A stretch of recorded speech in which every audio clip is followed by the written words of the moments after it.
नमस्कार दोस्तों, आज की हमारी इस वीडियो में हम आपके लिए धर्मराज जी की कहानी लेकर आए हैं। पुराने समय की बात है। किसी गांव में एक बुढ़िया रहती थी। वह बहुत नियम धर्म से व्रत रखा करती थी। एक दिन भगवान के घर से यमदूत उसे लेने आ गए और वो उनके साथ चल पड़े। चलते चलते गहरी नदी आई। यमदूत बोले, माई, तुमने गोदान किया हुआ या नहीं? बुढ़िया ने उसकी बात सुनकर मन में श्रद्धा से गाय का ध्यान किया और वह उनके समक्ष आ गई। बुढ़िया उस गाय की पूंछ पकड़कर नदी पार कर गई। वही यमदूत के साथ फिर आगे बढ़ी तो काले कुत्ते आ गई। यमदूत बोले, कुत्ते को दान किया था? बुढ़िया ने मन में कुत्तों का ध्यान किया तो वो रास्ते से हट गए। अब बुढ़िया फिर से आगे बढ़ी तो रास्ते में उससे सिर पे कौवा ने चोंच मारना चालू कर दिया।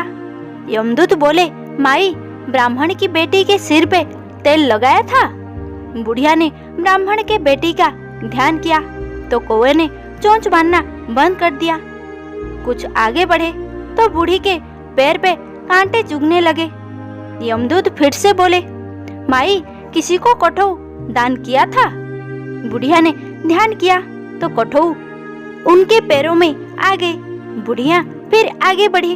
जब यमलोक लेके गए, चित्रगुप्त जी महाराज बोले, हे धर्मराज जी महाराज, बुढ़िया ने दान पुण्य तो बहुत किया है, लेकिन आपकी ना तो कोई कहानी सुनी है, ना ही कोई दान पुण्य किया, तो मैं परम धाम का दरवाजा कैसे इनके लिए खोल दूं?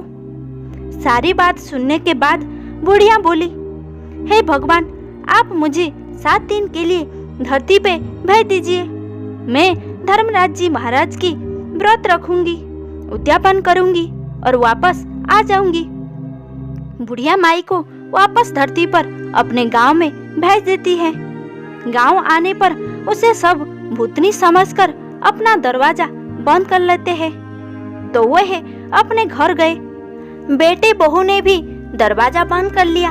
बुढ़िया ने कहा कि मैं भूतनी नहीं हूँ, मैं तो धर्मराज जी की आज्ञा से वापस धरती पे 7 दिन के लिए आई हूँ। इन्हीं दिनों में से धर्मराज जी की व्रत करूंगी और उनका उद्यापन करके परमलोक वापस चली जाऊंगी।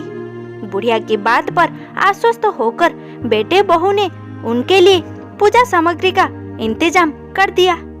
लेकिन जब बुढ़िया कहानी कहती तो वह हुंकार नहीं भरती, तो इससे बुढ़िया फिर अपने पड़ोसन को कहानी सुनाती और वह हुंकार भरवाती। 7 दिन पूजा व्रत उद्यापन के बाद धर्मराज जी बुढ़िया के लिए विमान भेजते।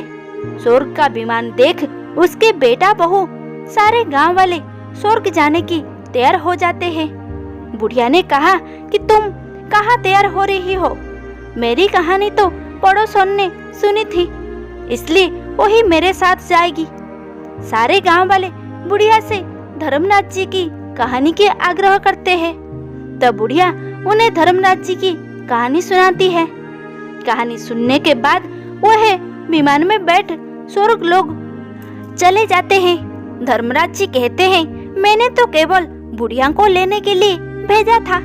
बुढ़िया माई कहती है, धर्मराज जी महाराज, मैंने जो पुण्य किए हैं उनके आधा भाग गांव वालों को दे दीजिए।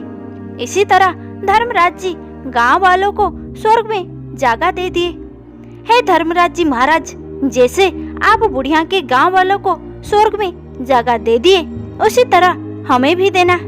कहानी सुनकर हुंकार भरने वालों को और कहानी कहने वालों को भी जगह देना। हे धर्मराज जी महाराज, आप सभी को सुख शांति प्रदान करना। जय धर्मराज जी की महाराज की।